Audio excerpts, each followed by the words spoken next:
এই ছেলে এই এদিকে আসো। এনে কি করো?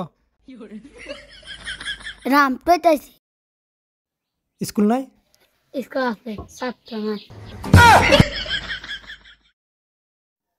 এই বেয়াদব, মুখে মুখে কথা বলো কেন? ও তোমার দিনটা দেখছি দাঁড়াইয়া মুইতা দিছ আমাকে কি জ্ঞান দিতা?